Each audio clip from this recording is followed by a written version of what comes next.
Hello and welcome to this very short lesson today. One definition and two examples. We're continuing off of the tangent line and continuing on with the concept of the derivative.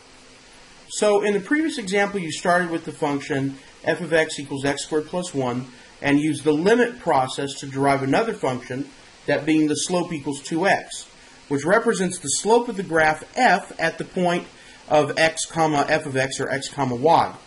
This derived function is called a derivative of f at x, and it is denoted by the term f prime of x.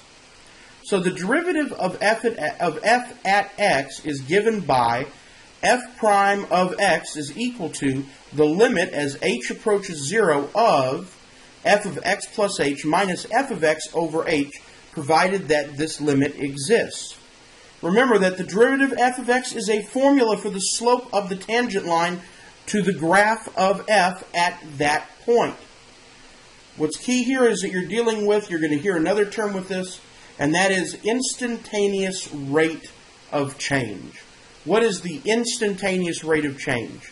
For those of you who took physics, when you dealt with the relationship between velocity and acceleration, had you known about this then, this would have actually provided a shortcut for those types of problems, because they're directly related as derivatives and integrals. Okay? So in the first example, find the derivative of f of x equals 3x squared minus 2x. Okay?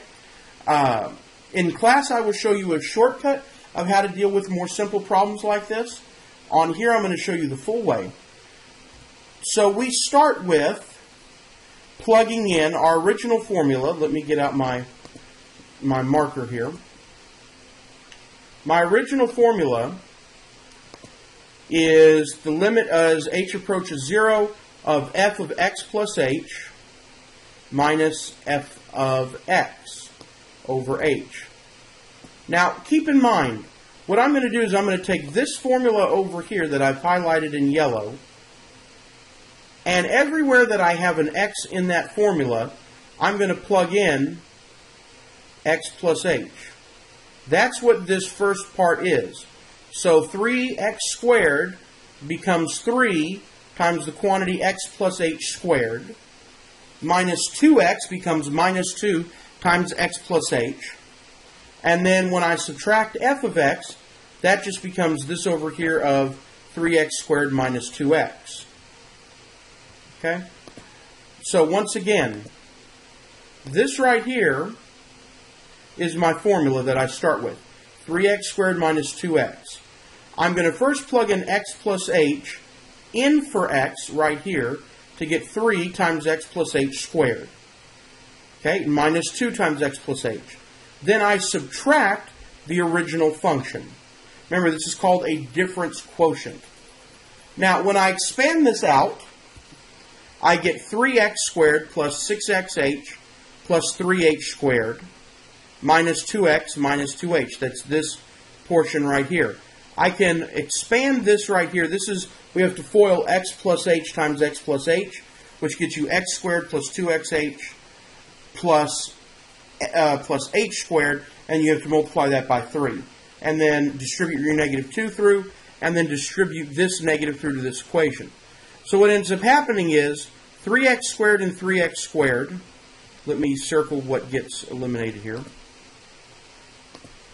So this one right here, 3x squared, and this negative 3x squared get eliminated. Negative 2x and positive 2x get eliminated. So I'm left with 6xh plus 3h squared minus 2h over h. I'm going to factor out an h there, and so I get 6x plus 3h minus 2 is my derivative. I'm not done yet. Remember, I have to take this right here as h approaches 0, and I'm going to plug it in right here. I had to eliminate these because notice my h in the denominator would have had me dividing by 0, and you can't do that. So when I eliminate my h term, I'm then left with the derivative of 3x squared minus 2x is 6x minus 2. Okay? Voila. And we denote that with this notation right here, f prime of x. So find the derivative of or f prime of x for f of x equals the square root of x. Then plug in the points 1, 1 and 4, 2 to find the slopes of the graph at those points. The first thing I'm going to do is my difference quotient. Okay, so for everywhere I have, this is my formula. For everywhere I have an x, which is just one place, I'm going to plug in the first x plus h. So I get square root of x plus h. Then I'm going to subtract the square root of x. So I subtract the square root of x, and now I have over h. The problem is that gives me a divided by 0 if I were to plug in that. So I'm going to rationalize. We learned in a previous unit that you can rationalize when you have an indeterminate form and you need to get rid of a radical. So because these are two terms and I have a minus here, I multiply by the same term with a plus, and I do that to top and bottom. So I get x plus h minus x over h times the square root of x plus h plus the square root of x. Now, when I basically simplify, this x and this negative x cancel out because x minus x is just 0. So I'm left with h over h times square root of x plus h plus the square root of x. My h's cancel, and I'm left with 1 over this. Now when I plug in my h for 0, I'm going to plug in a 0 right here for h. So I'm going to get 1 over the square root of x plus the square root of x. I can simplify and combine like terms to get 1 over 2 times the square root of x. Now, I'm not done yet. I'm going to do one last thing. I'm going to plug in the points 1, 1 and 4, 2 into this equation. Or for x, I'm going to plug in 1 and I'm going to plug in 4. By doing so, I plug in, basically I have a new equation, and when I plug in 1, I get 1/2. When I plug in 4, I get 1/4. So at the point 1, 1, the slope of the graph is 1/2. At the point 4, 2, the slope of the graph is 1/4. And that makes sense because, as I recall, the radical graph basically looks like this. And it keeps on going and going and going.